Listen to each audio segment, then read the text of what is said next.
자, 오늘 말씀은 두 군데 읽을 건데요. 하나는 로마서 4장 1절 3절이고 또 하나는 야고보서 2장 말씀. 앞에는 제가 읽고 뒤에는 함께 읽겠습니다. 그런즉 육신으로 우리 조상인 아브라함이 무엇을 얻었다 하리요? 만일 아브라함이 행위로서 의롭다 하심을 받았으면 자랑할 것이 있으려니와 하나님 앞에서는 없느니라. 성경이 무엇을 말하느냐? 아브라함이 하나님을 믿음에 그것이 그에게 의로 여겨진 바 되었느니라. 자, 야고보서 2장 20절 다시 시작. 우리 조상 아브라함이 그 아들 이삭을 제단에 바칠 때에 행함으로 의롭다 하심을 얻은 것이 아니냐? 내가 보거니와 믿음이 그의 행함과 함께 일하고 행함으로 믿음이 온전하게 되었느니라. 예, 오늘 이 두 말씀 가지고 함께 알아볼 건데요. 오늘 주제의 말씀을 제가 이렇게 정했습니다. 예, 구원, 다른 말로 표현하면 영칭이, 영생이죠. 또는 거듭남. 이 구원은 어느 정도 수준이야 할까? 정말 우리에게 중요한 말씀이에요. 오늘 이 말씀을 통해서 어느 정도 수준인지 알고 또 반드시 나도 이 수준에 가야겠다라는 그런 각오가 생기길 바랍니다. 자, 오늘 2024년도 1월 마지막 주일이고 새해 특강이 5번째 됩니다. 이번 새해 특강은 올바른 성경적 구원론에 대한 내용이에요. 자, 오늘 주제가 이제 이신칭인데 여러분 혹시 이신칭의 또는 이신득이라는 단어를 들어보신 적 있어요? 이신칭의는요, 기독교의 구원론을 이해하는데 매우 중요한 역할을 해요. 그러면 이신칭의가 무슨 뜻이죠? 이신칭의, 써이자죠, 한자로. 그 다음에 믿으신, 불을 칭, 오르이인데, 이신칭의는 믿음으로써, 그러니까 이신이 믿음으로써 의롭다 칭하다. 또 믿음으로써 의롭다 하다, 의롭다 하심을 받다. 인정하다. 이런 의미로 처음에 종교개혁 때 마르틴 루터가 전파했고, 이 칼빈 유자들이 자신들의 교리를 정립하는데 활용한 거예요. 특히 이제 앞에 두 글자가 이신이잖아요. 믿음으로써 이거를 이제 빼고 간단하게 칭의라고 불러요. 칭의는 뭐죠? 그렇죠. 의롭다 하심을 받는다. 이렇게 하는 거야. 의롭다 하다. 이런 거예요. 그러니까 하나님께 내가 의롭다 하심을 받는다라는 말 쉽게 표현하면 하나님이 나를 의롭다 또는 의인이다, 거룩하다라고 하는 말과 같은 거예요. 그러니까 의롭다의 반대말은 불의하다. 그러니까 의롭지 못하다, 깨끗하지 못하다, 거룩하지 못하다라는 말이란 말이에요. 따라서 내가 의롭다 하심을 받는다가 칭의예요. 자, 칭의를 잘 알아두세요. 단어를 칭의는 내가 앞으로 칭의하면은 내가 의롭다함을 받는 거란 말이에요. 이 칭의라는 말은 나는 구원을 받았다, 거듭났다, 영생을 얻었다라는 말과 똑같은 말이에요. 그러니까 구원하면은 여러 가지가 쓰여요. 구원하면은 뭐죠? 칭의, 오늘 배운 거 칭의, 또 영생, 거듭남, 이게 전부 다 중생, 이 구원이라는 거예요. 자, 그렇다면 이 의롭다 하심은 언제 받을까요? 자, 이것이 오늘 핵심 주제예요. 그런데 이 대부분 우리 한국교회 사역자나 교인들은 예수님을 구주로 고백하고 믿을 때 의롭다 하심을, 즉 칭의, 구원을 받았다고 주장한단 말이에요. 자, 오늘은 이렇게 오해되고 논란이 있는 이 칭의의 문제를 아브라함의 신앙의 유정을 통해서 알아보는 거예요. 먼저 성경적인 구원론의 큰 그림을 다시 한번 또 확인해 봅시다. 자, 이거 많이 본 거죠? 화면에 보시면, 자, 성경적 구원론이 뭐냐면 첫 번째는 1번이 중요한 사실은 1번도 나 자신은 아무것도 한 것이 없는데 오직 하나님의 은혜와 공로를 통해서 구속을 받는 것. 구속을 다른 말로 하면 뭐야? 속량을 받았다, 죄사함을 받았다. 이게 첫 번째예요. 그 두 번째는 이 끝이 아니라 두 번째는 구속을 받은 이후에 정말 두렵고 떨림으로 나의 구원을 이루어서 예수님의 성품, 다른 말로 하면 성화, 거룩함, 이걸 닮아가는 것이 두 번째 과정이란 말이에요. 좀 더 세부적으로 들어가면 첫 번째는 뭐냐면 예수님을 구주로 고백하고 믿고 예수님과 첫 만남이에요. 그러니까 내가 한 것이 아무것도 없으니까 하나님의 값없는 은혜야. 하나님이 나한테 선물로 준 거야. 이것은 일생에 한 번이고 순간적이고, 또 무엇보다 중요한 거는 이게 믿음의 시작이고 구원의 시작이고 거듭남의 시작이고, 또 오늘의 주제가 칭의의 시작이야. 칭의. 그러니까 구속은 뭐야? 구속은 한마디로 하면 오늘 핵심 주제가 구속은 칭의의 시작. 이렇게 여러분 머릿속에 딱 알아두시고, 그 다음에 두 번째 과정은요, 타락하고 부패한 자를 날마다 죽여야 돼요. 그래서 이 거룩함을 이루어가야 돼요. 이건 지식적인 것이란 말이에요. 이것은 믿음의 진행과 완성, 또는 구원, 거듭남의 진행, 완성이에요. 그러니까 오늘 주제로는 뭐야? 칭의의 진행과 완성이란 말이에요. 자, 그럼 뭘 머릿속에 집어넣어야 돼? 구원은 뭐다? 칭의. 다시 생각해요. 구속은 뭐야?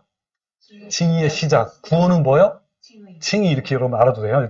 일단은 오늘 그걸 풀어갈 거란 말이에요. 이제. 자, 좀 더 설명을 하면 이런 겁니다. 첫 번째는 여러분 첫 번째는 우리가 한 번이잖아요. 한 번. 그때 우리가 구속을 받을 때 여러분 우리 마음에 있는 그 거짓되고 심히 부패한 마음이잖아요. 그대로 있어요. 그대로 있단 말이에요. 의롭지 않아요. 그러니까 의롭게 되기 위한 시작이에요. 그러니까 의로워지려고 방향을 전환한 거야. 그걸 향해서 가려고 출발하는 그 시작이란 말이에요. 이해되시죠? 그러면 2번은 뭡니까? 아까 있는 것처럼 진행이고 결국은 완성할 거란 말이에요. 이렇게 큰 그림을 여러분이 그려둬야 해요. 그러니까 구원에 관한 모든 말씀을 한마디로 압축하는 단어가 이신칭이에요. 아까 이신칭의는 믿음으로 의롭다 하심을 받는다라는 의미고, 믿음으로 구원을 받는다라는 같은 거예요. 그러니까 이신칭의를 잘 이해하면 이 복음 구원을 이해할 수가 있어요. 그러니까 이신칭의는 정말 중요한 주제란 말이에요. 특히 오늘 아브라함의 구원 여정을 통해서 어떻게 칭의가 구원이 시작되고 어떻게 완성되는지를 오늘 자세히 알아볼 겁니다. 자, 그러면 오늘 본문 말씀에 그죠? 잘 보세요. 로마서 4장 1절에는 자, 그런즉 우리 육신으로 우리 조상인 아브라함이 무엇을 얻었다 하리요? 만일 아브라함이 행위로서 의롭다 하심을 받았으면 자랑할 것이 있으려니와 하나님 앞에서는 없다 그랬죠? 그러면서 잘 보세요. 성경이 무엇을 말하느냐? 아브라함이 하나님을 믿음에 그것이 그에게 의로 여겨진 바 되었다 그랬죠? 그게 무슨 말이냐면 행위가 아니고 믿음으로 의롭다 하심을 받은 것이라. 즉 칭의는 믿음으로만 받는다라고 주장한 거예요. 그죠? 근데 야고보서 2장 20절 잘 보세요. 우리 조상, 똑같이 우리 조상 아브라함이에요. 우리 조상 아브라함이 그 아들 이삭을 제단에 바칠 때에 행함으로 의롭다 하심을 받은 것이 아니냐 하면서 내가 보거니와 믿음이 그 행함과 함께 일하고 행함으로 믿음이 온전케 되느니라. 그러니까 여기서 뭘 주장한 거냐면 믿음만이 아니다. 행위로 의롭다 하심을 받는 것이다. 그러면 1번과 2번이 서로 대립되고, 그죠? 와, 도대체 이게 무슨 말이야, 이게. 한때는요, 그래가지고, 종교 개혁자 누구죠? 마르틴 루터가 1번은 받아들였어. 오직 믿음으로 했단 말이에요. 그러니까 야고보서 딱 보니까 믿음만이 아니래. 행함으로 해야 된대. 그래가지고 야고보서를 그냥 씹어버렸어. 약간 말 표현이 거칠었나? 없애버렸단 말이에요. 이거 정반대니까, 이 도대체 무슨 말인가, 이게. 근데 내가 이제 질문을 뭐라 했냐면, 과연 어떤 것이 옳으냐? 여러분, 어떤 것이 옳아요? 전부 다 옳죠? 자, 그럼 이 부분을 우리가 풀어가는 거예요.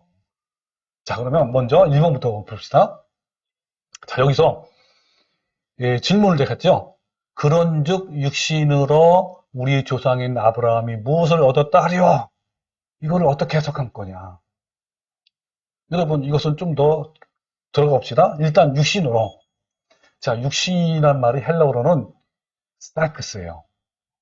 이것은 뭐냐면 사람의 몸속에 있는 타락한 정신을 말해요. 이게 몸이 아니라 우리 마음을 말해. 정신, 마음. 따라서 육신은 여기는 몸이야, 몸, 바디. 영어 바디가 아니야. 바디가 아니라 뭡니까? 어떤 마인드라, 마인드. 타락한. 그래서 이렇게 번역한 것은 오류이고 타락한 걸로 번역을 해야 돼요. 그러니까 또 여기서 무엇을 얻었다라고 했는데 이 도대체 무엇이 뭐냐? 이 무엇은 뭐야? 바로 앞절에 있는 3장에 있어요. 그 3장의 주제가 뭐냐면 구속이야, 구속. 이해되시죠? 구속이라는 말이란 말이에요. 자, 그래서 자, 여기 보면 무엇을 얘기했죠? 무엇이 로마 3장에 있는 구속에 대한 내용입니다. 그러면 이거를 헬라어로 지역하면 이런 거예요. 그러므로 육신이 아니라 뭐요? 타락한 조상 아브라함은 타락했죠? 아브라함만 그래요? 우리도 그래요? 우리도 그렇단 말이에요. 그래서 그러므로 타락한 조상 아브라함이 어떻게 구속을 얻었다 하리요? 여기 밑에 보면 아브라함의 타락한 본성은 모든 인간, 우리도 마찬가지예요. 그럼 여기서 어떻게 구속을 얻었다 하리요? 이걸 좀 더 해석을 해야 돼요. 그걸 해석을 하면 이런 겁니다. 아브라함뿐만 아니라 부패하고 타락한 인간이, 나도 포함해서요, 인간이 아니 어떻게 스스로 구속을 할 수 있겠느냐? 즉 스스로 죄사함, 다른 말로 뭐예요? 오늘 주제가 칭의의 시작을 할 수 있겠느냐? 있단 말이야, 없단 말이에요? 없단 말이죠. 그러니까 부패하고 타락한 성향을 가진 인간이 구속에 관하여서 그 무엇도 할 수 없다라는 뜻이에요. 그죠? 이 타락한 인간은 구속에 어떤 영향도 미칠 수 없어요. 구속은, 칭의의 시작은 오직 누구야? 예, 시작과 진행과 완성도 다 오직 하나님이 하신 거예요. 나는 아무것도 한 것이 없어. 자, 1절 해석됐죠? 그럼 2절은 그럼 만일 아브라함이 행위로서 의롭다 하심을 받았으면 자랑할 것이 있으려니와 하나님 앞에 없다 그랬잖아요. 뭔가 모순이 있어. 이 단어, 이 문장에는 어떤 모순이 있을까요? 자, 의롭다 하심을 받았다는 말이 뭐죠? 칭의. 그럼 칭의, 여기서 그러면 어때요? 만약에 의롭다 하심을 받았다가 칭의인데 구원이란 말이야. 그럼 칭의로 해야 될까요? 아니면 여기 있는 것처럼 구속이라고 해야 될까요? 뭐가 맞죠? 자, 의롭다 하심을 받았다는 뜻이 원래는 구원이란 말이에요. 구원인데 그것이 맞는 건지 아니면 구속으로 해석해야 맞는 건지 뭐가 맞죠? 이거 해석이 바로 나와야 되는데 뭐가 맞아요? 네, 아직까지 다 못하는 것 같으니까 좀 더 집중을 한번 해봅시다. 자, 당연히 뭐가 맞냐면 구속을 말하는 거예요. 칭의 시작. 왜냐하면 행위로 이루어진 것이 아니라고 했죠. 그리고 자랑할 것이 없다고 했잖아요. 그러면 여러분 구속은 아까 뭐라 그랬어요, 제가?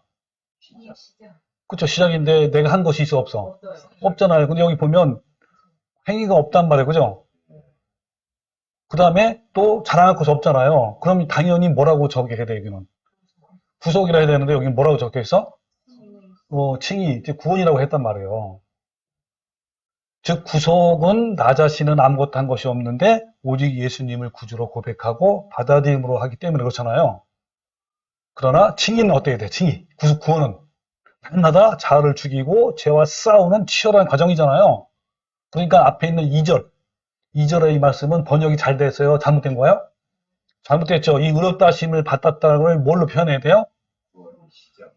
구원, 그죠. 예. 그러니까 이렇게 하면 돼요.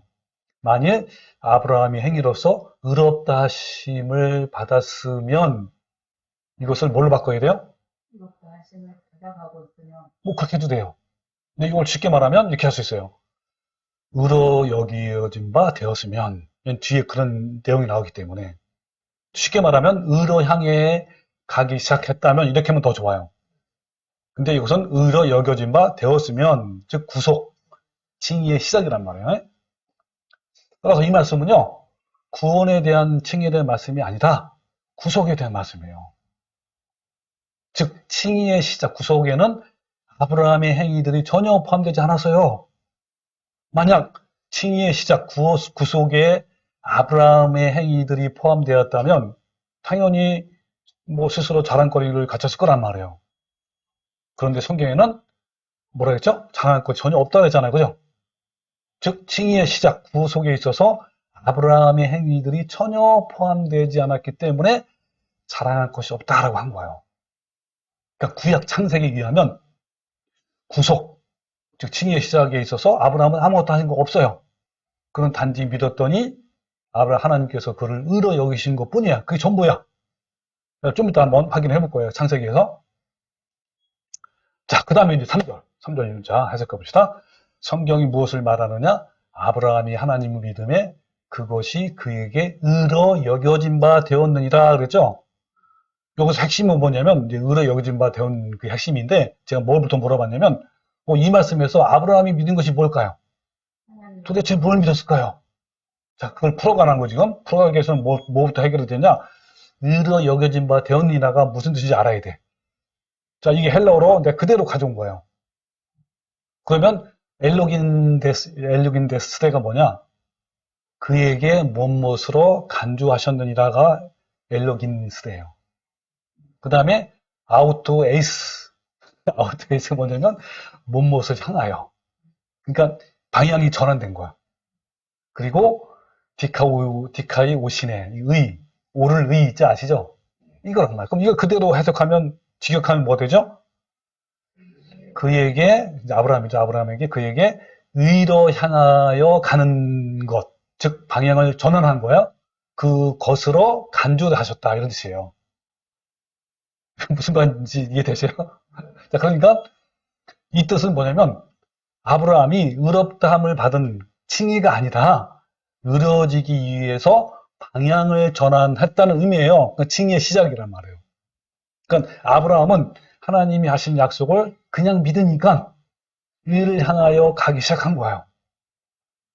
그러니까 신약으로 말하면 뭐예요? 좁은 길, 생명의 길, 의의 길로 가기로 방향을 바꾼 거야. 자, 그래서 여러분 이 로마서 4장 1절 3절을 한번 해석하면 어떻게 해석할까요? 여러분 지금쯤이면 이걸 해석을 할 줄 알아야 돼. 앞에 다 했기 때문에 간단하게 한번 해석을 해봅시다. 자, 부패하고 타락한 성향을 가지고 있는 아브라함 또는 우리 인간이죠. 아브라함이 칭의 시작이죠. 구속에 관하여서 그 무엇을 할 수 있겠는가? 만약 구속에 있어서 칭의 시작이죠. 아브라함의 행위들이 포함되었다면 그는 스스로 자랑거리를 가졌을 것이다.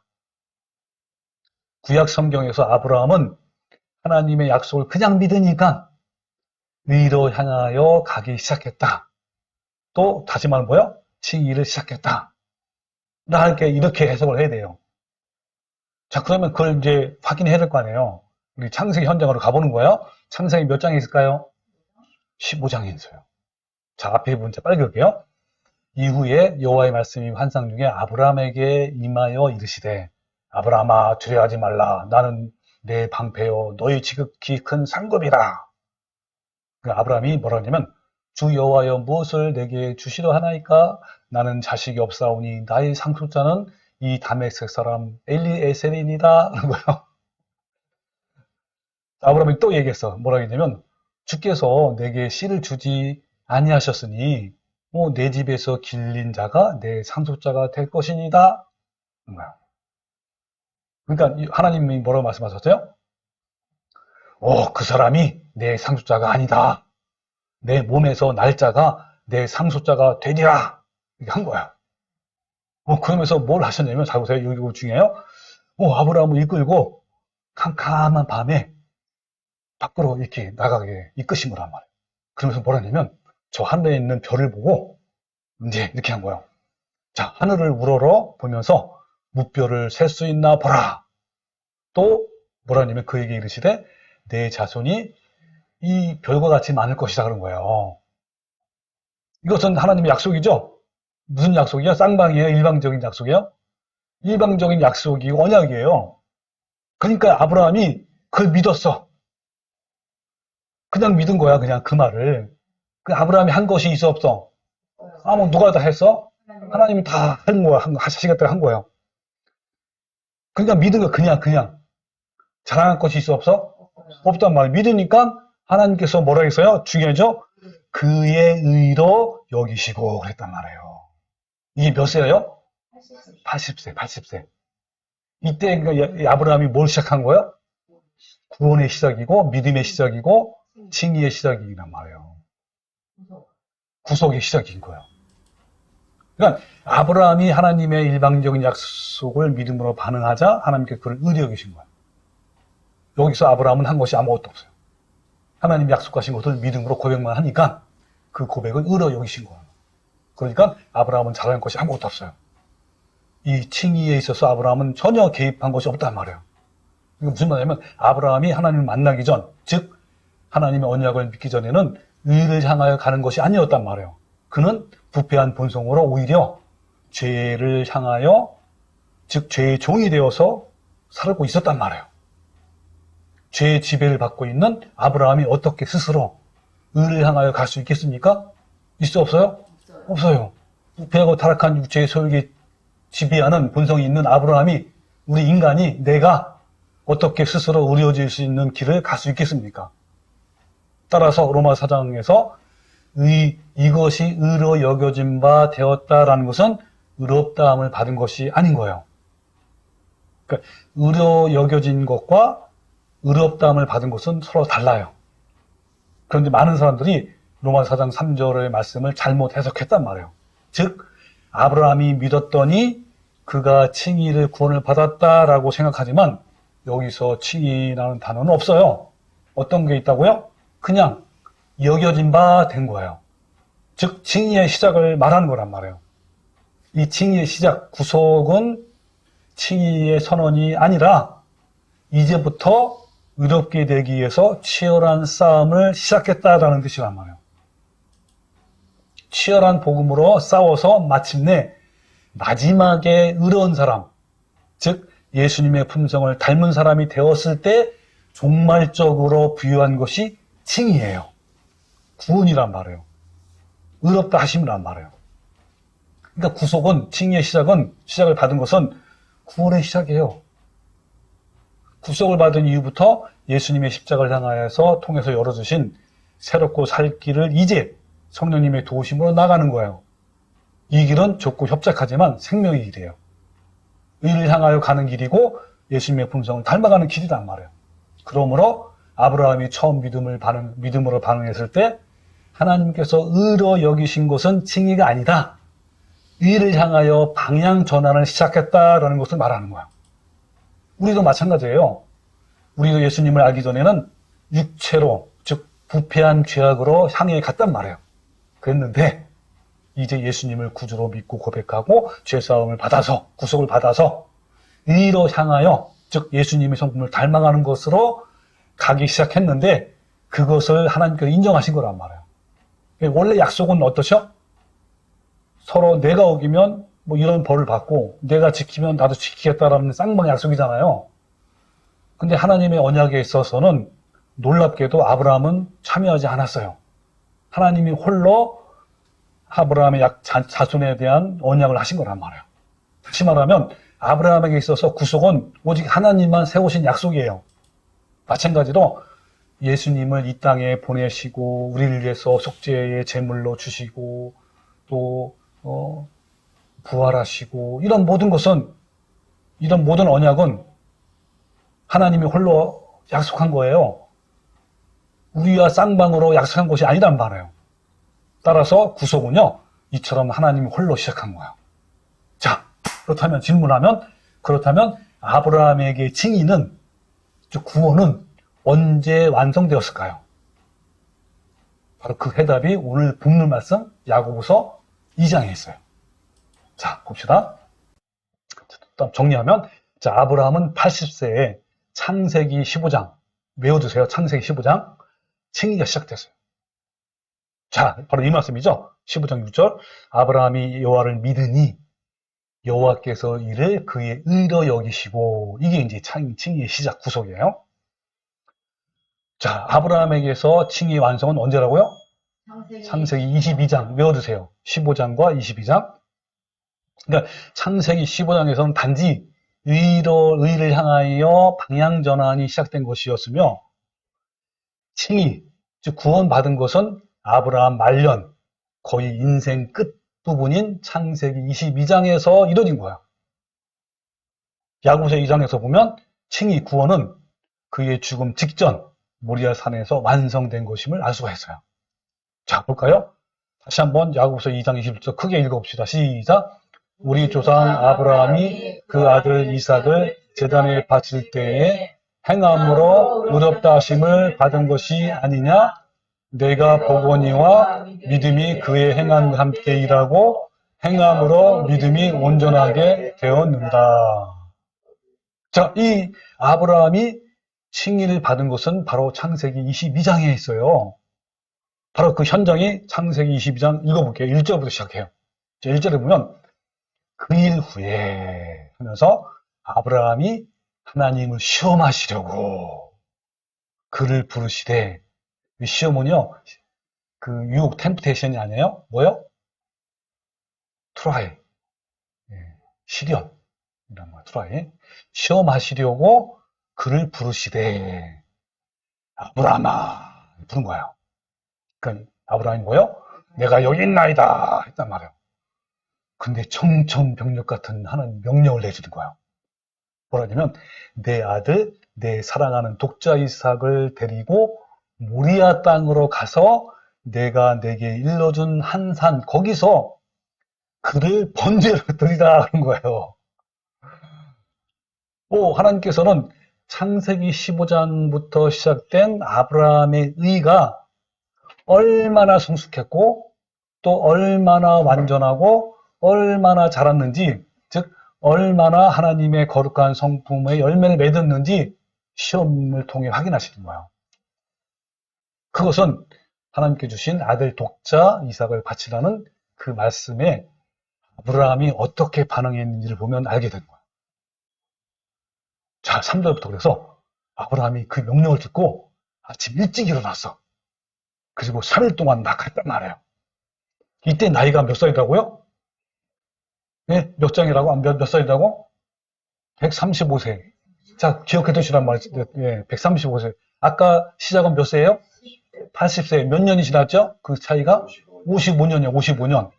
네, 55년 지났단 말이에요.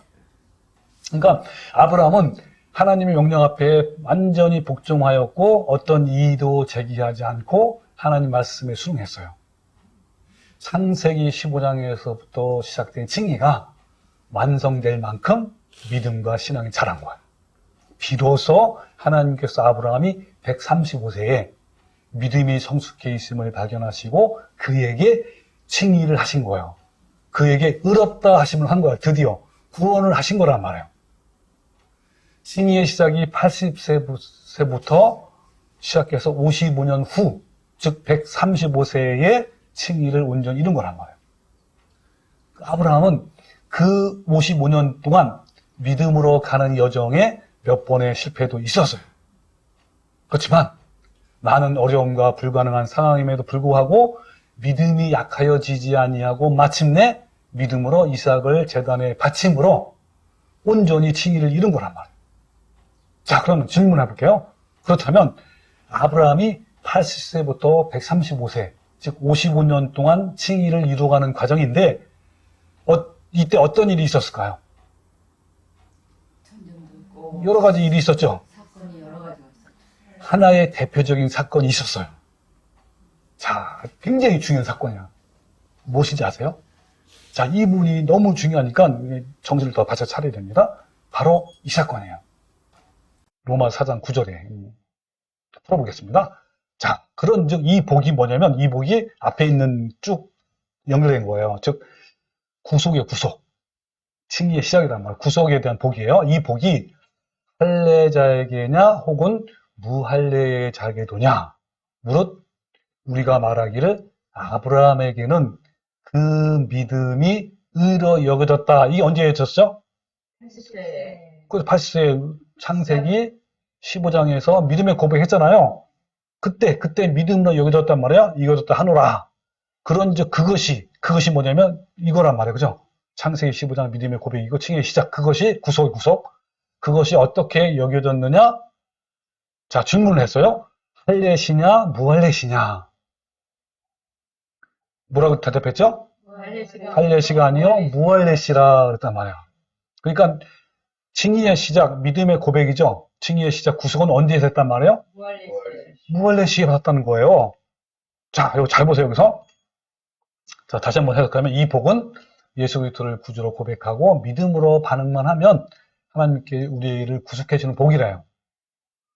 이 구속의 복은 아브라함이 아무것도 하지 않았을 때 받은 복이란 말이에요. 그죠? 근데 할례를 받았을 때가 아니라 무할례해졌을 때 받았단 말이에요. 이것이 어디에 나오냐면 창세기 몇 장? 17장. 이것도 머릿속에 좀 기억해 주세요. 확인해 봅시다. 자, 창세기 10장은요, 할례의 언약이에요. 자, 아브라함이 몇 살 때? 99세 때. 와, 99세. 몇 년 흘렀어요? 19년. 약 20년이죠? 때에 여호와께서 아브라함에게 나타나서 그에게 이르시되, 하나님이 또 아브라함에게 이르시되, 그런 정도는 내 언약을 지키고 내 후손도 대대로 지키라. 언약을 또 했어요. 또 새로운 언약이에요. 이건 어떤 언약이냐면 내 후손이 지키라면 대대로 바로 너의 중 남자는 다 할례를 받아라. 이것이 나와 너희와 너희 후손 사이에 지킬 내 언약이라. 아주 엄청난 중요한 얘기를 한 거지요. 이거 꼭 해야 되는 거란 말이에요. 그럼 할례가 뭐냐면 너희는 포피를 베는 거란 말이에요. 배워라.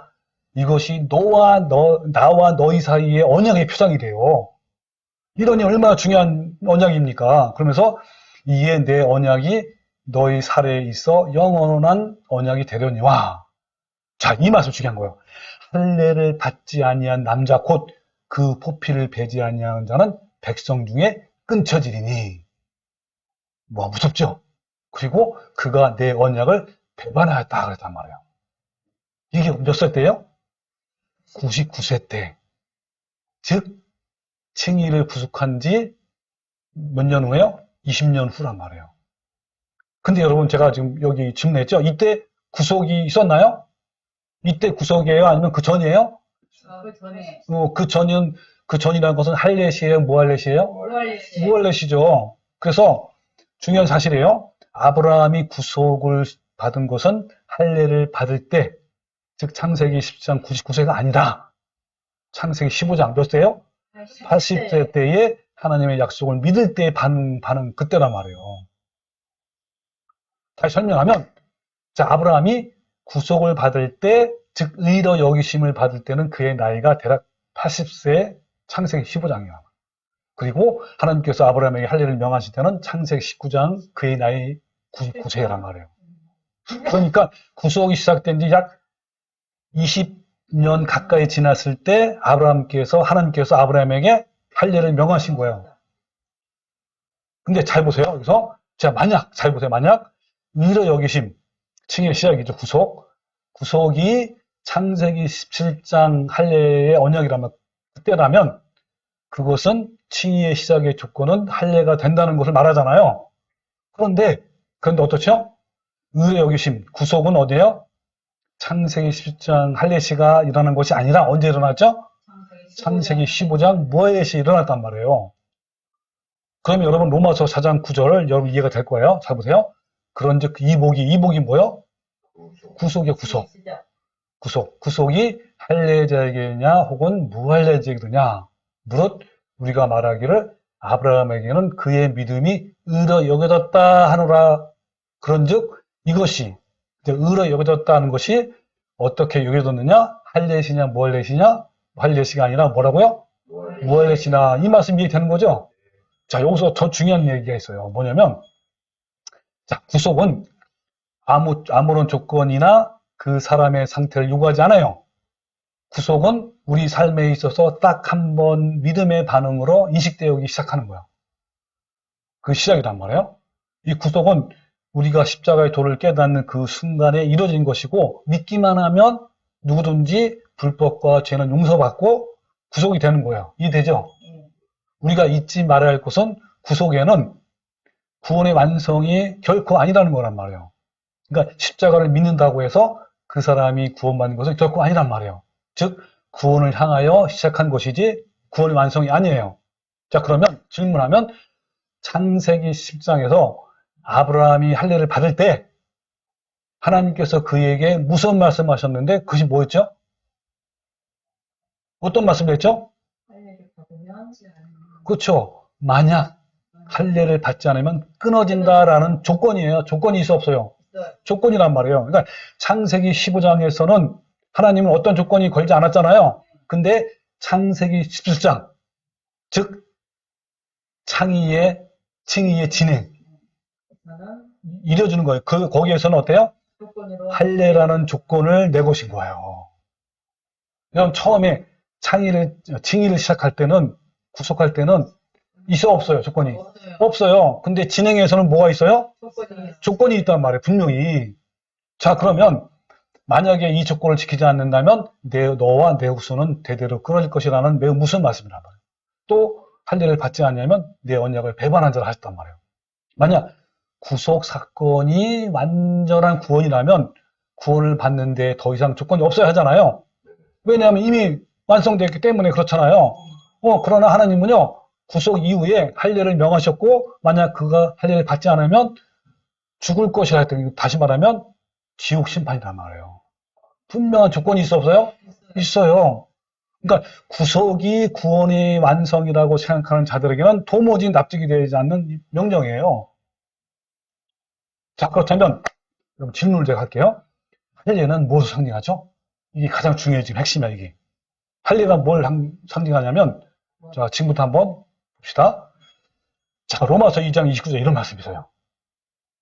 오직 이면적 유대인이 유대인이며 할례는 마음의 할지니 그랬어요. 그러니까 앞에 이런 말씀이 있어요. 표면적 유대인이 유대인이 아니란 말이에요. 표면적이 뭐냐면 겉으로 이렇게 할례를 하잖아요. 이렇게 포피를 자르잖아요. 우리나라 말은 고래를 잡았다고 그러죠, 그죠? 포경수술을 한 거예요, 포경. 근데 그렇게 한 것이 유대인이 아니란 말이에요, 진짜. 진짜 유대인은 뭐예요? 마음에다. 그 마음에다 하려는 사람 진짜 유대인이란 말이에요. 근데 이 예레미야 4장 4절이 뭐라냐면, 유다인과 예루살렘 주민들아, 너희는 스스로 할례를 행하여. 그러면서 뭐랬죠? 너희 마음 가죽을 베고 나 여호와께 속하라. 여기서 뭘 할 수 있죠? 이 마음의 할례는요, 내 마음을 베는 거예요. 즉 뭐죠? 나의 탐욕과 정욕을 죽이는 것을 의미해요. 즉 할례는 자아의 죽음을 상징하는 거예요. 성령님 안에서 마음의 할례를 받는 자들, 즉 성령님 안에서 탐심과 정욕을 죽이는 자들이 진짜 영적인 유대인이라는 거예요. 진짜 구원이란 말이에요. 그래서 할례를 받으라라는 말이 뭐냐면 정리하면 이런 거예요. 구속을 받은 이후에 육신의 정욕과 탐심이라는 자아를 죽이면서 구원을 이루어라. 그렇지 아니하면 영원한 멸망을 받을 것이다 라는 거예요. 여러분 정리가 됐어요? 이게 다시 정리하면 창세기 15장 창의의 시작에는 아무런 조건이 없어요. 그러나 그 후 창세기 17장에서 요구되는 하나님의 두려운 명령, 즉 할례를 안 하면 멸망이라는 구속이 완성이 아니라는 것을 분명히 우리에게 증명해 주고 있단 말이에요. 하나님께서는 구속을 받은 자들이, 즉 칭의를 시작한 자들이 구원을 어떻게 이루어가야 하는지를 말씀하고 있는 거예요. 그것은 명백하고 두려운 조건이 달려있단 말이에요. 즉 할례를 받지 않으면 멸망해요. 다시 말하면 자아가 죽지 않고 내면의 변화가 없으면 영원한 사망이요, 둘째 사망이요, 곧 불못이라는 것을 분명하게 밝혀주는 거고, 그럼 지옥에 해야 되는 거야. 자아가 죽지 않으면 하나님이 끊어지는 거야. 그러니까 구속은 조건이 없지만 구원은 조건이 있어요. 구속은 확신해야지만 구원은 이뤄가는 중인 거야. 구속은 시작이지만 구원은 전 과정이에요. 구속은 찬양을 해야 되지만 구원은 두려워하는 거야. 구속은 값없이 받는 은혜이지만 구원은 치열한 싸움이에요. 자, 그러면 현재는 우리는 어떤 상황이죠? 구원을 이루어가는 상황. 그렇죠. 우리는 칭의를 완성하여 부여받은 것이 아니라 의를 향하여 가고 있는 중이에요.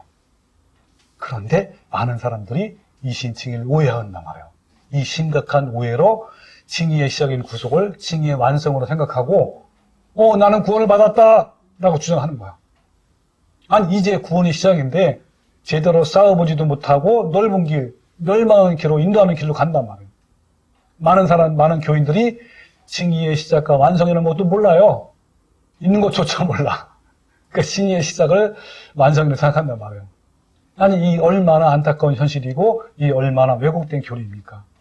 이것은 정말 끔찍하고 지독한 오해예요. 바로 이런 교리가 우리의 영혼을 멸망으로 인도하는 거예요. 오직 구속은요, 하나님의 전적이고 일방적인 결정과 완성이에요. 우리가 그 구속을 시작한 것이 아니고, 그 구속은 오직 예수님께서 하신 것이고, 그래서 값없는 은혜라고 하는 거예요. 그러니까 구속이라는 단어 나올 때마다 항상 언급되는 게 뭐냐면 은혜 혹은 값없이 라는 단어가 나와요. 그러니까 구속은 우리에게는 너무 쉬운 복음이에요. 네, 우리는 아무것도 한 것이 없잖아요. 그냥 하나님 다 하신 거잖아요. 그냥 믿음으로 받아들이기만 하면 돼. 따라서 구속을 받는 것은 얼마나 또 큰 복인지도 몰라요. 자, 그러면 아브라함의 구원의 여정을 한번 정리를 해볼게요, 지금부터. 자, 정리해봅시다. 자, 세 가지를 들었어요. 첫 번째, 시작이 있죠. 이신칭의 시작. 시작이 언제였죠? 네. 그렇죠. 80세의 창세기 15장에서. 이때 구속을 받은 거고, 죄사함, 속량을 받은 거예요. 그럼 진행은? 대표적인 것이 창세기 몇 장이죠? 17장. 99세 때 할례를 받을 때 조건을 걸었단 말이에요. 할례를 받아라. 그렇지 않으면 영원한 멸망이다. 그러므로 창세기 15장은 칭의 완성이 아니라 시작이고 그 이후에는 진행이라는 것을 알 수 있죠. 그 완성이 언제 됐죠? 창세기 몇 장? 22장. 몇 세에? 135세에 이삭을 제단에 바칠 때란 말이에요. 자, 그럼 제가 좀 더 넓혀볼게요. 자, 구원의 이신칭의 시작은요, 창세기 15장이고 80세예요. 자, 좀 더 짚으면 진행이 언제냐면 창세기 16장부터 21장까지예요. 즉 55년간이에요. 55년간. 그리고 칭의의 완성이 언제냐면 창세기 22장이에요. 135세. 앞에가 이신이 뭐 이신? 믿음으로써. 그러니까 믿음이 시작이 있고 믿음의 진행이 있고 믿음의 완성이 있단 말이에요. 이 말씀 표현은 이해되세요? 자, 그래서 뭐냐면 그러므로 우리도 마찬가지로 아브라함처럼 의로 여기심으로부터 시작했고 마침내 내 삶의 가장 수상한 것을 아낌없이 하나님께 내어줄 수 있는, 즉 내 생명까지 내어주는 믿음의 상태, 이삭을 번제로 드린 거죠. 그 정도 이뤘을 때 구원을 얻게 되는 거예요. 자, 요걸 제가 좀 더 세부적으로 들어갈 거란 말이에요. 자, 아브라함은 창세기 15장에서 하나님의 약속을 믿음으로 반응해가지고 의로 여기심을 받아서 그때부터 칭이 시작됐잖아요. 그 아브라함 마침내 창세기 22장에서 이삭을 제단에 바치는 믿음과 순종함으로 칭의를 얻게 되었어요. 그러나 많은 교인들은 구속은 시작했으나 마침내 칭의를 얻지 못하는 안타까운 경우가 많아요. 자, 그렇다면 아브라함이 마침내 칭의를 얻는 상태는 어떤 수준일까요? 이게 오늘 주제 아닙니까? 이 칭의를 목표로 달려가는 우리들에게 아브라함의 칭의의 상태와 수준은 곧 우리의 목표이기도 하죠. 이 질문은 너무 중요해, 안 중요해요? 중요해요. 결론적으로 말씀드리면 이것은 말씀과 삶의 일치예요. 하나님께서 말씀하신 것이 그의 삶 속에 그대로 행위로 드러나게 된 상태, 즉 거의 일치가 된 그런 상태란 말이에요. 이것이 아브라함의 칭의와 구원의 수준이에요. 자, 또 정리하면 그것을, 자, 3단계. 첫 번째 단계는 의로 여기시는 칭의 단계잖아요. 그것은 아브라함이 하나님의 말씀을 듣고 언약을 듣고 완전 이해가 된 상태, 즉 듣고 신뢰가 되는 그러한 단계를 구속이라고 하는 거예요. 또 두 번째 단계는 칭의를 향해 가는 과정인데 듣고 이해한 하나님의 말씀을 자신의 삶 속에 적용하는 단계예요. 이 과정 속에 아브라함은 가끔 실패도 했어요. 그죠? 아시는 것처럼 창세기 16장에서는 이스마엘을 출생했고 창세기 18장에는 이스마엘을 낳는 불신이 있었고 20장에는 그랄 왕의 아내를 누이라고 소개했단 말이에요. 그럼에도 불구하고 지속적으로 구원을 이루어가는 단계를 말하는 거예요. 세 번째 단계는 칭의의 완성, 성수 단계예요. 아브라함은 창세기 22장에서 비로소 말씀을 완전히 복되는 삶을 살았잖아요. 그죠? 자, 그래서 말씀을 듣고 이해하고 확신하는 과정을 거쳐서 철저히 복종하고 순종하는 성숙의 단계가 아브라함의 칭의의 수준이에요. 칭의의 성숙된 수준이 바로 하나님의 말씀과 내 삶이 완전히 일치되는 상황이란 말이에요. 그것은 아브라함에게만 적용되는 것이 아니라 우리에게도 적용되는 칭의의 수준을 여러분 알아야 되는 거예요. 우리는 반드시 이 수준에 이르러야 하는 거예요. 우리의 목표가 이 정도 수준이에요. 곧 믿음이 행함과 함께 완전히 일치되는 삶을 살아야 되는 거예요. 누구든지 2단계에 이르지 아니하고서는 의롭다 하심, 칭의, 구원을 받지 못하는 거란 말이에요. 자, 그렇다면 아브라함의 칭의 수준이 어느 정도인지 더 자세히 알아보기 위해서 다시 창세기의 뜨거운 현장으로 들어가 보는 거예요. 자, 이삭을 번제로 드리는 순간이 아브라함의 일생 중 가장 난감하고 고통스러운 십자가의 상황이에요. 오늘 하나님께서 명령했잖아요. 그 아들을 번제로 바치라 그랬잖아요. 자, 이것은요 정말 이해할 수 없는 끔찍한 명령이에요. 이 번제라는 것은 불에 태워드린 것인데 불에 태워서 자식을 죽이는 것은 당연히 성경에 있어 없어요? 없어요. 그것은 이방 몰렉신을 섬기는 자들이 하는 짓이에요. 그런데 하나님은 자식을 불로 태우는 정도가 아니라 더 끔찍한 번제를 요구하신 거예요. 이 번제의 과정을 보면 이런 거예요. 좀 끔찍해요. 어떻게 하냐면 일단 짐승을 잡아 죽여요. 그리고 그 피를 단 주변에 뿌리잖아요. 그리고 그 다음에 가죽을 벗기고 각을 떠요. 이 각을 뜨고 토막을 내요. 토막. 그리고 배를 갈라서 내장을 다 꺼내고 그런 다음 내장 일부를 버리고 일부는 깨끗이 씻어가지고 불 위에 얹어서 태워요. 이 끔찍한 명령을 하나님께서 아브라함에게 하셨지만 아브라함은 아무 말도 없이 그냥 그대로 진행했어요. 그래서 아브라함이 아침에 일찍 일어나 나귀 안장을 지우고 두 종과 그의 아들 이삭을 데리고 번제의 실나무를 쪼개 가지고 떠났단 말이에요. 며칠 동안? 3일 동안. 야고보서에 의하면 이때가 바로 칭의의 순간인 거예요.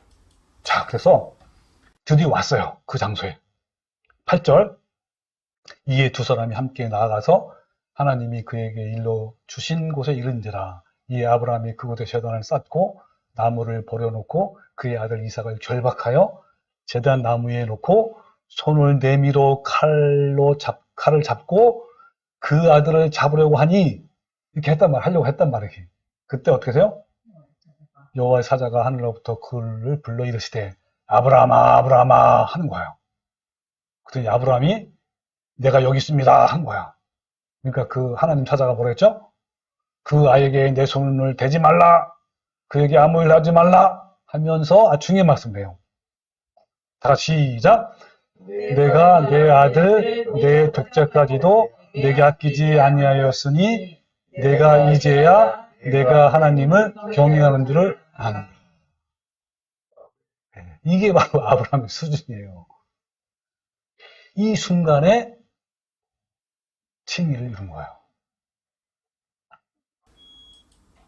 이때 하나님이 아브라함에게 의롭다 부여한 거란 말이에요. 아브라함이 이삭을 드린 것은 자신의 생명을 드리는 것보다 더 귀하고 엄청난 것이에요. 예를 들면 우리 은정이네 식구가 라온이를 바친 거란 말이에요. 자기 생명을 더 아낀 거 아닙니까? 우리도 이 수준까지 가야 하는 거예요.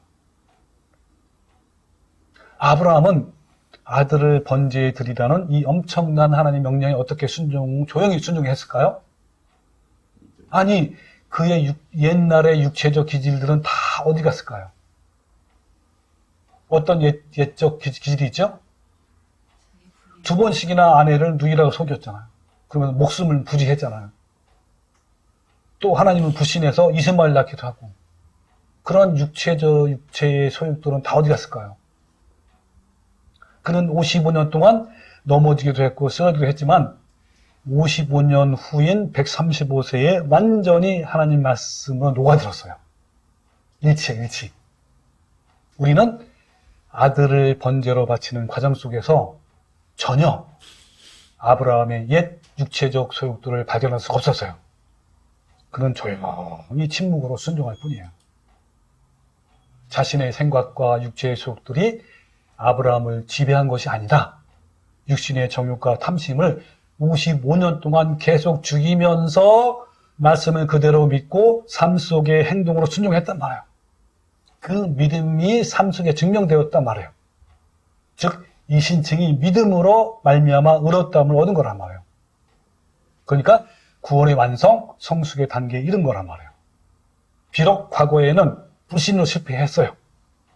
아까 한 것처럼 창세기 16장에서는 이스마엘을 추상기도 했고, 또 백세에는 자식이 내 몸에서 날 것이라 했는데도 불구하고 불신했어요. 막 웃었어요. 했지만 그 후 믿음이 연약하여지지 아니하고 더욱 견고해졌어요. 그 이후로 아브라함은 불신하지 않았어요. 그는 웃지도 않았고요. 그는 실패를 반복하지 않았단 말이에요. 그만큼 말씀이 자신의 삶 속으로 들어왔기 때문에 그런 거예요. 그의 삶은 말씀과 일치된 삶이었단 말이에요. 아브라함이 모리아 산에서 아들 이삭을 번제로 드렸었던 이유는 뭐냐면 하나님이 약속한 말씀을 굳게 믿었어요. 어떤 말씀이었냐면 로마서 4장에 있어요. 뭐냐면 그가 믿은 바 하나님은 죽은 자를 살리시며 없는 것을 있는 것으로 부르시는가라는 것을 믿었단 말이에요. 이런 확신 때문에 그의 삶은 순종적으로 변해간 거예요. 그리고 마침내 온전히 순종하여 칭의를 얻은 거란 말이에요. 자, 그러면 여러분은 어떠신가요? 여러분은 하나님 말씀과 일치된 삶을 살고 있습니까? 죄와 피해기까지 싸워서 거룩함을 이루는 삶을 살고 있습니까? 여러분도 아브라함처럼 자신이 가장 귀하고 소중하게 여기는 것들을 기꺼이 버리고 포기할 수 있는 수준에 이르렀습니까? 여러분은 믿음의 조상인 아브라함의 믿음의 여정을 가고 있습니까? 치열한 구원의 길을 가고 있냔 말이에요. 여러분은 이제 거룩함을 이루는 치열한 구원의 과정을 밟고 있습니까? 저와 여러분의 오직 하나의 목표는 의롭다 하심을 받는 그 칭의 그 순간이에요. 여러분, 우리 함께 각자의 삶에 주어진 모리아산을 향해 달려갑시다. 그 모리아산으로 달려가는 길은 믿음의 길이고 십자가의 길이고 좁은 길이고 생명의 길이고 의의 길이에요. 그리고 마침내 각자의 모리아산 정상에 올라갔을 때 그때 하나님께서 우리 각자에게 야, 이제야 너가 나를 경외하는 줄 알았다. 너는 내 친구다. 너는 내 아들이다. 너는 의롭다. 나는 칭의, 온전한 구원을 받는 성도가 되시기를 바랍니다. 우리는 칭의를 이룬 그 순간에 이르기까지 나의 탐심과 정욕을 십자가에 못 박는 일을 결코 포기하지 말아야 하는 거예요. 구속을 받은 이스라엘 백성들, 여러분 100만 200만 명 중 다수가 치열한 광야에서 다 실격하고 모두 멸망당했어요. 단 2명만 합격하여 칭의를 받았다는 것을 여러분 명심하십시오. 여러분 우리 모두 아브라함처럼 하나님의 말씀과 완전히 일치가 되는 삶을 살아가서 마침내 의롭다 하심을 얻는 성도가 되시기를 주님의 이름으로 축원합니다. 아멘.